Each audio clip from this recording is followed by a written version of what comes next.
bonjour. Aujourd'hui, dans cette vidéo, je vous fais la présentation logicielle du 386 SX 25 MHz.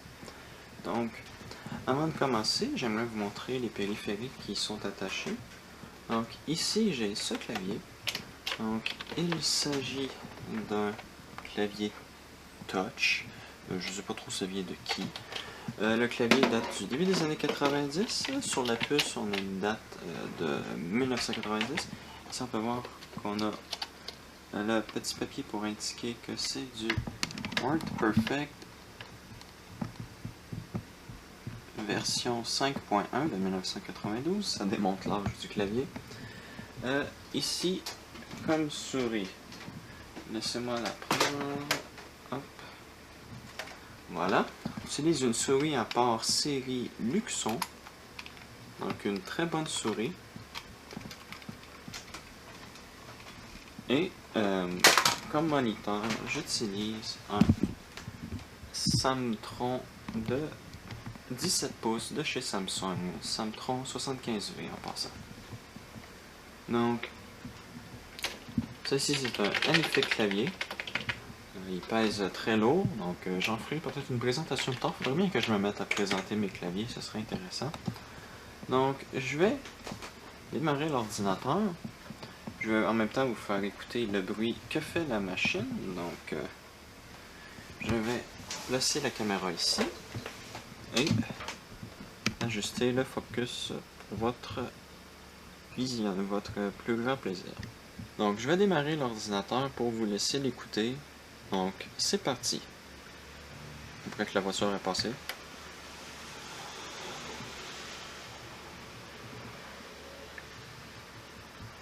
Voilà.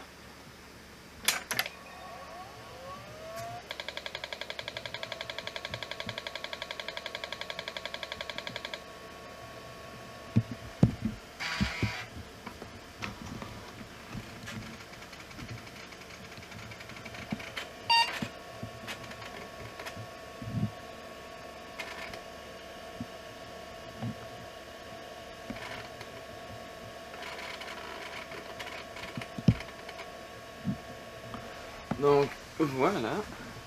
Nous sommes sous MS-DOS 6.22. Donc, je vais vous montrer quelques petits logiciels. Donc, on va faire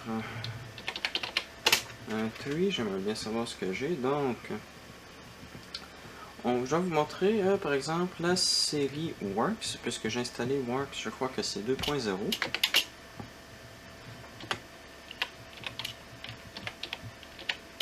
J'ai les disquettes originales, donc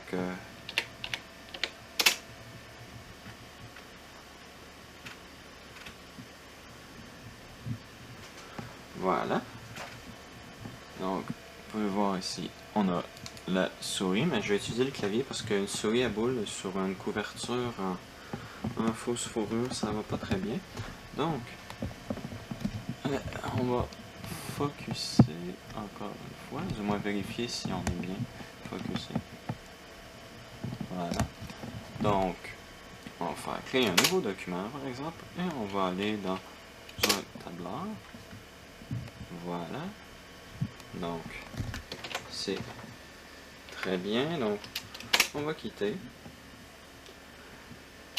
Ensuite, bon, je vous ai déjà montré un jeu, comment il fonctionne, ainsi que le bruit de la carte son Adlib. Je vais mettre le lien dans la description de la vidéo et peut-être même dans le coin ici en quelque part sur l'écran pour que vous puissiez aller voir comment cet ordi joue les jeux, ainsi que les sons des jeux. Donc, on va reculer. Donc, on va aller dans... j'allais dans Programme. J'essaie de vous montrer un utilitaire de disque dur pour vous montrer la vitesse de ce disque dur.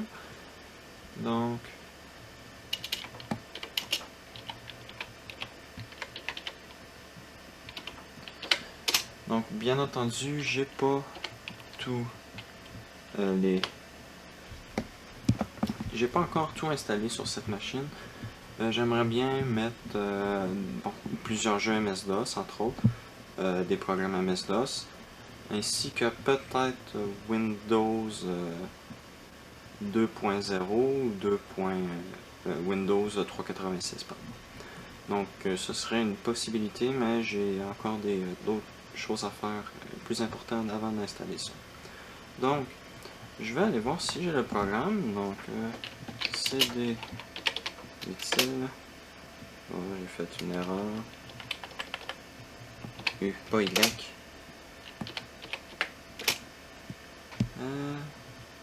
Ici j'ai NSSI, un programme pour tester un peu comme AIDA pour vérifier les pièces de l'ordinateur. Donc on va aller faire un petit tour. Je vais en même temps vous montrer les performances du 386. Donc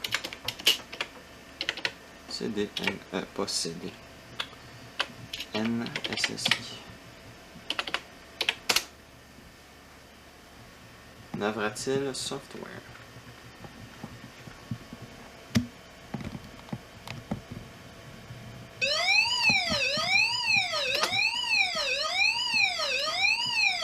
Bon. Il semblerait que c'est normal que ça fait ça fait toujours ça. Donc, on peut voir ici, on nous dit qu'on a un... Laissez-moi vous me rapprocher pour que vous puissiez voir.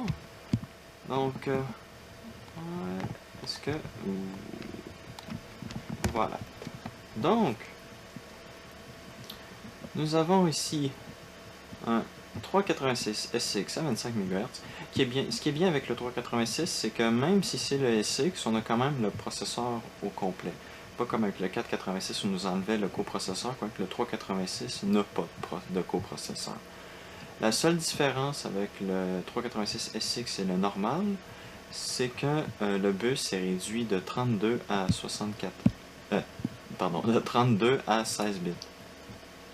On va aller dans CPU Performance. Donc vous pouvez voir ici mon processeur qui est un tout petit peu en dessous d'un 386 DX 25 MHz. Vous pouvez voir, ça ne fait pas énormément de différence de passer d'un bus de 32 bits à 16 bits. Le seul truc, c'est que les programmes 32 bits vont moins fonctionner sur ce processeur-ci, mais bon, je fais du MS-DOS, ça ne changera pas grand-chose. Je vais vous montrer sans le turbo. Vous pouvez voir ici la lumière du turbo est allumée, donc on l'éteint et on descend bien en dessous d'un 286 16 MHz. Donc on est presque équivalent à un 286 10 MHz si on se fie au tableau. Donc on peut voir qu'on est très bas. C'est pour ça que l'ordi est extrêmement lent quand on désactive ceci. Je vais vous montrer le Floating Point Unit. Donc là, ça va être très bas parce qu'on n'a pas de coprocesseur. Donc vous pouvez voir des coprocesseurs, mais j'en ai pas de coprocesseur. Ça ici, c'est le coprocesseur pour 386. Lui-ci va à 40 MHz. Donc bon. Si je désactive le turbo, on n'a pas, on n'a aucune différence. Donc voilà.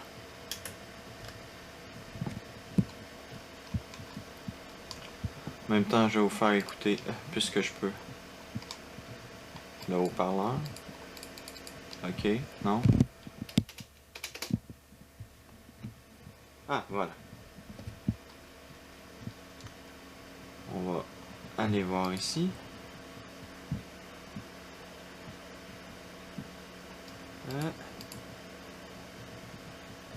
J'essaie de voir c'est lequel pour... Ah, voilà.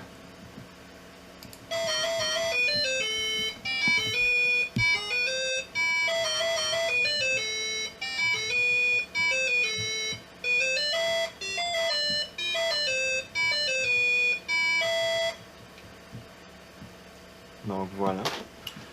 Le haut-parleur glitch assez facilement, celui de l'ordinateur. Oui, je veux quitter.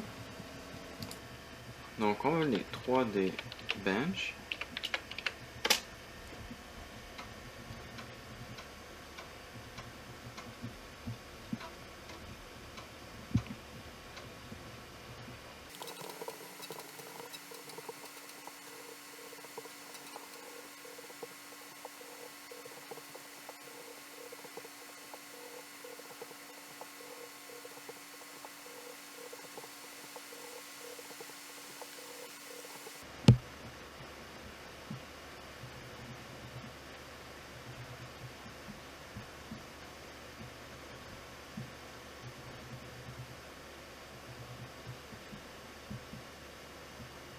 Donc voilà, on a un magnifique 7,6 images secondes. Donc je vous laisse deviner ce que ça donne quand on enlève le turbo. Voilà, vous pouvez voir l'ordi qui tourne. Puis là, je vais réactiver le turbo. Ça a presque l'air fluide quand même quand on active le turbo. Donc voilà, on va sortir du programme. Et on va maintenant aller dans celui de test du disque dur.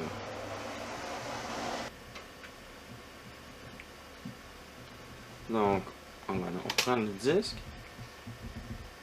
Je vais essayer de vous mettre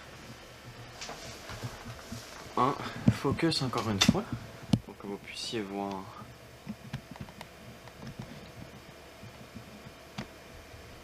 Donc, on va faire yes, ça va maintenant faire les tests. Donc, je vais laisser ça aller. En fait, je vous montrerai pas tout de suite. Je vais coller le micro ici sur le disque dur pour que vous puissiez entendre le disque dur fonctionner. Donc, je mets la caméra environ ici et je démarre le test.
Donc voilà, c'est terminé. Donc je vais vous montrer les performances qu'on a eues. Donc, on va remonter tout en haut. Donc, on va vérifier. Pardonnez-moi, j'ai vérifié si le focus est bon. Oui, donc. Voilà. Donc, on va descendre. Donc, vous pouvez voir ici le nombre de cylindres, de secteurs et de têtes. Ce disque dur ne supporte aucun de ces objets-là. Le disque tourne à 3300 rotations par minute. On a un temps de déplacement des têtes d'environ 27 millisecondes. Oh, pardon. Ici, de piste à piste, on a 4,3 millisecondes. Donc, c'est ce que je vous disais dans la vidéo, les disques durs pas à pas sont lents, donc vous pouvez le voir ici. Donc ici, en moyenne, on a un temps de déplacement d'environ 32 millisecondes, une vitesse de 400 kO secondes, et la cache va à 700 kO secondes. Et on a un indice de 12. Donc c'est mon disque dur le plus bas que j'ai, à savoir que même mes disques durs de 540 mégaoctets font 10 fois plus que ça à peu près. Donc voilà, donc on a déjà beaucoup dessus. Donc voilà, en espérant que vous avez apprécié le bruit de ce disque dur là. Franchement, j'aime bien le bruit de ce disque dur là quand même. Donc on va sortir de ça, puis juste pour vous, je vais éteindre l'ordinateur. Donc pour ça, il faut que je stationne les têtes, puisque les disques durs Papa ne sont pas capables de le faire. Donc pour mon Western Digital, je fais PARKIDE, Park IDE. Voilà. Et je vais éteindre l'ordinateur et vous laisser écouter le bruit que fait le disque dur, parce que ce disque dur là fait quand même un bruit assez étrange quand je l'éteins. Donc, merci d'avoir écouté cette vidéo et à la prochaine.